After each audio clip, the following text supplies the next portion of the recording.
The Yankee sergeant did not stop his advance toward us until he actually took hold of one of the men of our regiment and pulled him out of ranks, and started toward the rear with his prisoner. One of our men, who was in the act of capping his gun, raised it to his shoulder, fired, and the sergeant fell dead not 10 feet away.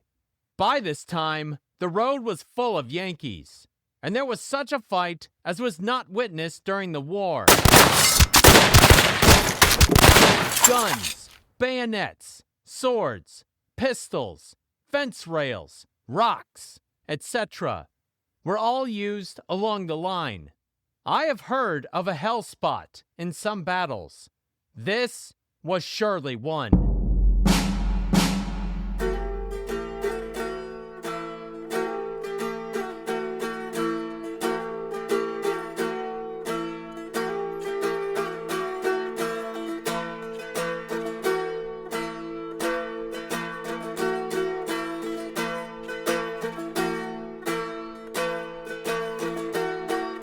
Hi, my name is Bill Coughlin, and host of First Person Civil War podcast. Hell spots, witnessed and described by Private Worsham, were scenes of intense fighting, such as Hell's Half Acre at Stones River and the Bloody Lane at Antietam. Now, listen to a 23-year-old man from Richmond as he fought for his life while his brigade was cut off from the rest of the Confederate line on a hot summer's day in 1862.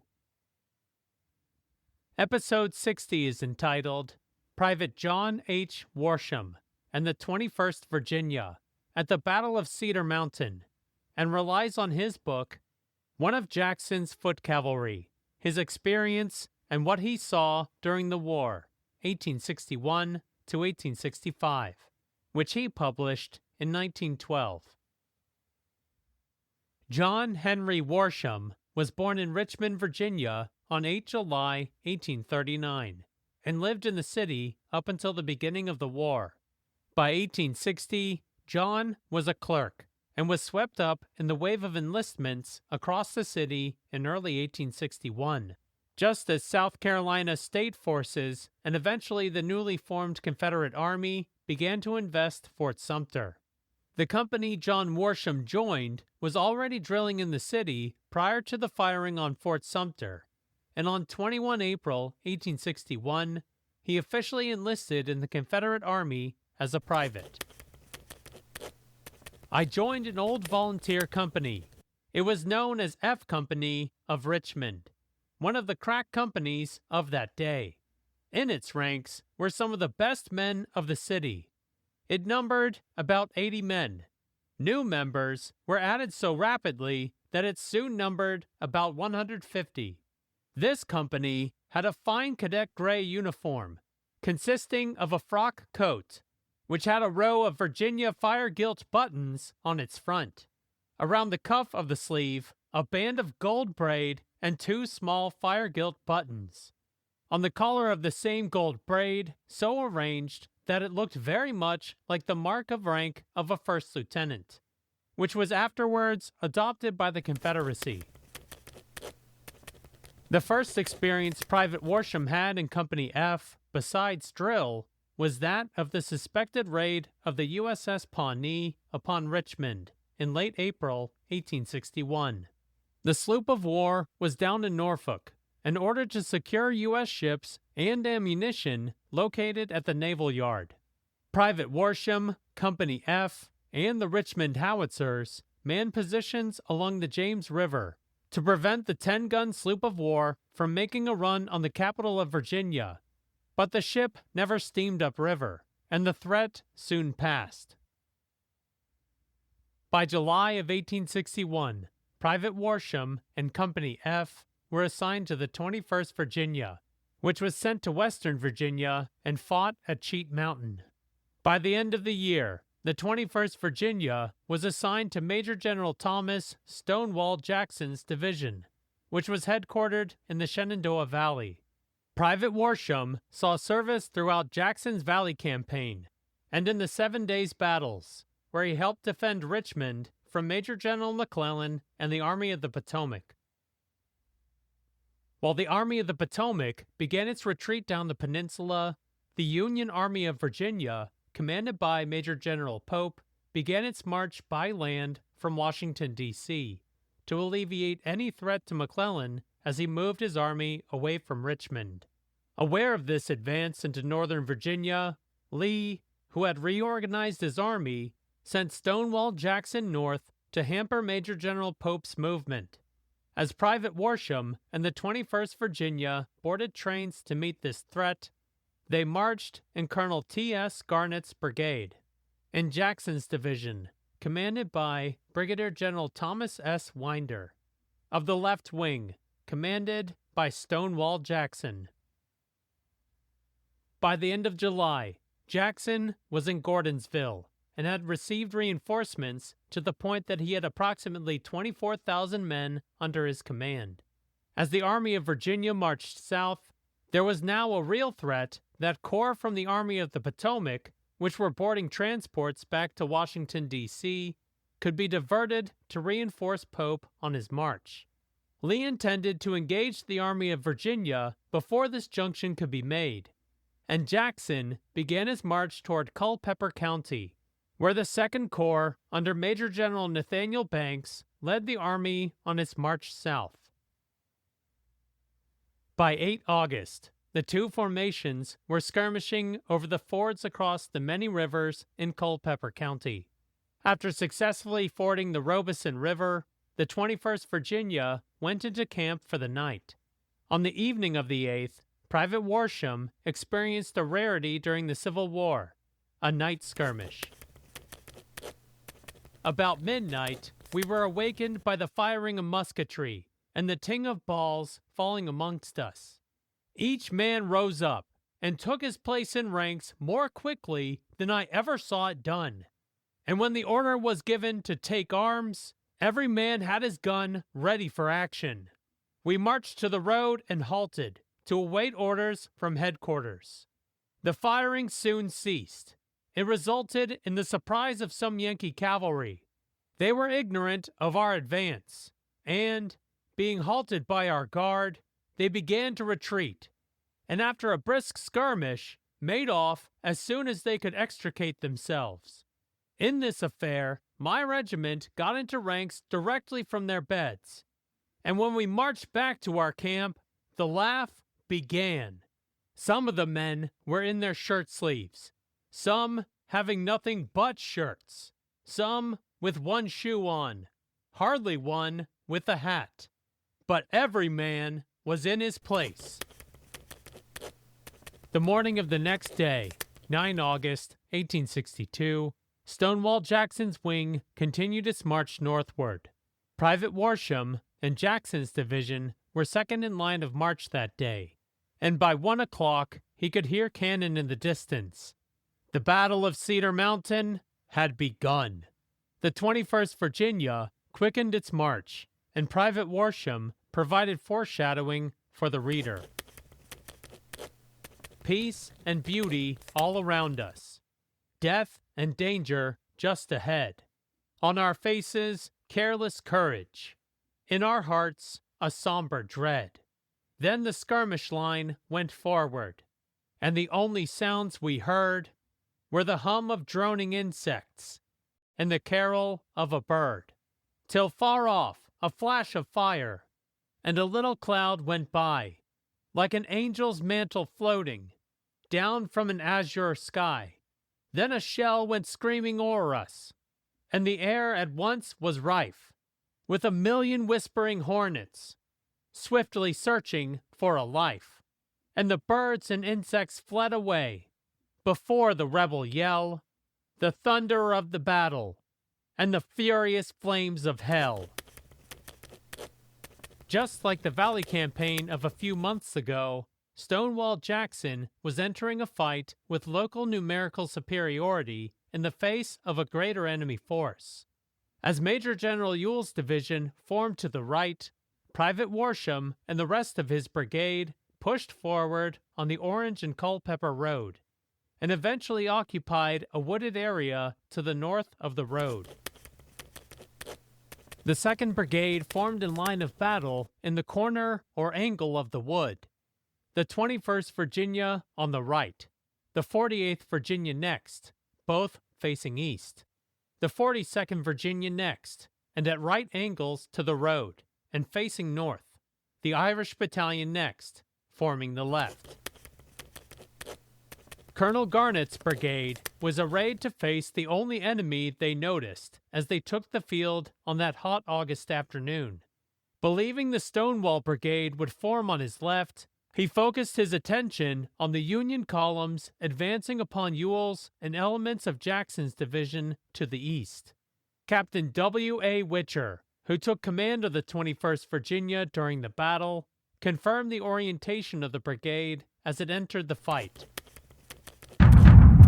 In this position, the men were ordered to lie down to protect them from the enemy's cannonading, which was kept up with great vigor. A number of shells exploded in our vicinity, one of which struck and killed Captain William H. Morgan of Company F, a young officer of great merit. In about half an hour, a volley of musketry was heard on our left, when the party on the road immediately returned and reported that a regiment was advancing along the road and fence. Lieutenant Colonel Cunningham ordered our regiment forward to the edge of the road, which was obeyed promptly, all seeming eager for the engagement. Private Worsham and half of his brigade were perfectly placed to provide flanking fire on the advancing Union division to the east. This orientation of the brigade hinged on the Stonewall Brigade linking with the Irish Battalion and extending the line. But the Stonewall Brigade formed too far to the north. A Union brigade under the command of Brigadier General Samuel W. Crawford advanced and bore down on Colonel Garnett's flank, which was still in the air. I then gave the order to advance to the edge of the woods, to fix bayonets, and to charge upon the enemy's position.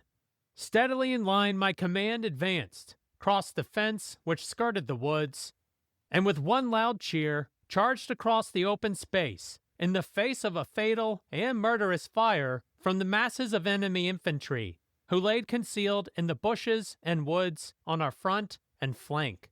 Onward these regiments charged, driving the enemy's infantry back through the woods beyond. Brigadier General Crawford's brigade had successfully flanked the 1st Virginia Battalion and the 42nd Virginia, and continued their advance toward the road. It was only when men were shot in the back did Private Worsham and the 21st Virginia, still engaging a force to their front, became aware of the enemy to their rear. Colonel Cunningham of the 21st, who was sick, came along the line, walking and leading his horse, and said to the men as he passed that the enemy were in our rear, and he desired to get us out of the position we were in, and we must follow him. His voice was one of loud compass and great command, but he could hardly speak, and as he passed me he said, "John, help me get these men out of this. I can't talk loudly." I induced all the men near me to face down the road, and we started. After a few steps, I saw a Yankee sergeant step into the road about 50 or 75 yards ahead, and at the same time heard the firing of rapidly approaching enemy in our rear. A great dread filled me for Jackson, because I had seen him in this spot only a moment before. Private Worsham had good reason to be concerned, as Stonewall Jackson's headquarters was approximately half a mile to the rear, and he had inspected that part of the line with Brigadier General William B. Talifer, who had just taken command of the division upon Brigadier General Winder's death, and before the Union flank attack. Jackson was by that time further down the road, and directing another of his divisions appearing on the field. Though he did not know it yet, Private Worsham was about to experience one of the most intense moments of his life. The Yankee sergeant did not stop his advance toward us until he actually took hold of one of the men of our regiment and pulled him out of ranks, and started toward the rear with his prisoner. One of our men, who was in the act of capping his gun, raised it to his shoulder, fired, and the sergeant fell dead not 10 feet away. By this time, the road was full of Yankees, and there was such a fight as was not witnessed during the war. Guns, bayonets, swords, pistols, fence rails, rocks, etc. were all used along the line. I have heard of a hell spot in some battles. This was surely one. One of the regiments that flanked Colonel Garnett's brigade was the 28th New York, which met the 21st Virginia in the woods. A poem at the dedication of the regimental monument in Culpeper County revealed that the New Yorkers agreed with the level of carnage witnessed by Private Worsham. In one stanza, they routed the 21st Virginia and eventually continued their march toward a second Confederate line. 'Twas almost noon. We heard our colonel shout, "Charge, old 28th! Drive the Johnnies out!" A ringing cheer rang all along the line, and with a rush that stiffened every spine, we sent the Johnnies flying like the wind, and left their dead and wounded far behind. Our gallant colonel, Dudley Donnelly, fell, and bleeding died there in that mouth of hell. And Lewis, too, who bore the flag that day, fell on the field, and while he wounded lay, brave hands to rescue held the banner high, till every one was stricken down to die. Our Lieutenant Colonel Brown, God bless him, he there lost his arm, a-fighting for the free. He's here, but Sprout, our adjutant, was shot, and breathed his last upon that fearful spot. In the middle of this hand-to-hand fighting was Private Worsham, who was in the vicinity of his regimental colors. Our color-bearer knocked down a Yankee with his flagstaff and was shot to death at once. One of the other color guard took the flag, and he was also killed. Another, Roswell L. Sidney of F Company, bayoneted a Yankee and was immediately riddled with balls, 3 going through him. 4 color-bearers were killed with the colors in their hands. The 5th man flung the riddled flag in the breeze and went through the terrible battle unhurt. Colonel Cunningham had crossed the road leading his horse, pulled down the fence, passed through the gap into the field, started to mount his horse, his foot in the stirrup, when he was struck by a bullet, and fell back dead, his horse receiving his death wound at the same time. It was a terrible time. The 2nd Brigade was overwhelmed. Nearly half of the 21st Virginia lay on the ground, dead and wounded. Those of Garnett's brigade who were able managed to push through the Union line, but did so at a heavy price. Private Worsham, himself unscathed, said that of the 18 men that marched into the woods from Company F, 6 were dead and 6 wounded. The casualties sustained by the 21st Virginia were 37 killed and 85 wounded, 122 men in total, the heaviest casualties on the Confederate side that day. After directing A.P. Hill to deploy his division to deal with his crumbling center, Jackson rode forward and found men from Colonel Garnett's brigade who had retreated further into the woods. To get the men to reform, he attempted to pull his sword from its scabbard, but it was rusted shut. He raised it, still sheathed in one hand, took hold of a Confederate battle flag with the other, and spoke to the men. "Jackson is with you! Rally, brave men, and press forward! Your general will lead you! Jackson will lead you! Follow me! Rally, men! Remember Winder! Forward, men! Forward!"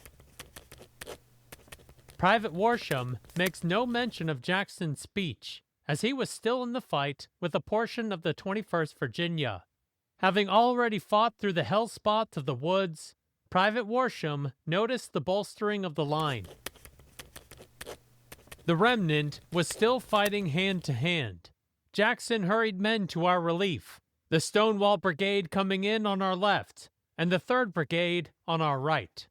They succeeded in surrounding a part of the command who had surrounded us, and took nearly all of them prisoners, including their brigadier general, and released those of our men who had been captured, in time for them to join the little band in its advance. Just at this moment, the enemy hurled a line of cavalry against us from the cornfield. Our fire on them was so hot that those not unhorsed wheeled, and off to the rear they went on a run. Our whole line now advanced, and the enemy were in full retreat. Captain Witcher's report after the battle mirrors the lack of a mention of Jackson's speech, as he was alongside Private Worsham and the small band of the 21st Virginia. The adjutant was taken by the enemy, though afterward escaped. The sergeant major was shot down. The flag bearer was shot dead. A corporal of the color guard, seizing the colors, shared the same fate. And a private who next raised them fell, wounded in 3 places. Under these unfavorable circumstances, a portion of the regiment rallied and formed at the crest of the hill, not more than 150 paces from the road. Here, some troops which had fallen back rallied and joined us, and after a spirited contest of 10 or 15 minutes, drove the enemy, who had advanced into the road and field, back into the woods. As evening fell at Cedar Mountain, Banks's corps was in full retreat, and Jackson called off the pursuit.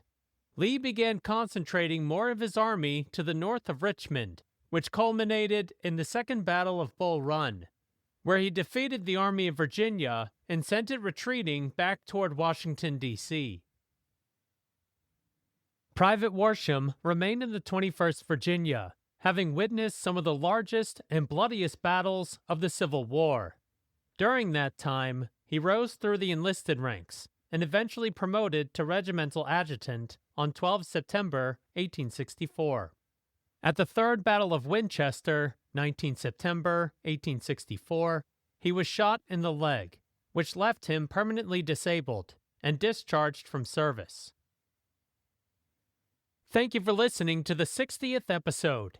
The link to Private Worsham's open source book is now available on the podcast website, firstpersoncivilwarpodcast.com. On Facebook, Instagram, X, and LinkedIn this week, you will find a picture of Private Worsham in 1865. If you were surprised by having no episode last week, I recommend that you follow the podcast on social media so you can keep up to date in any changes to production.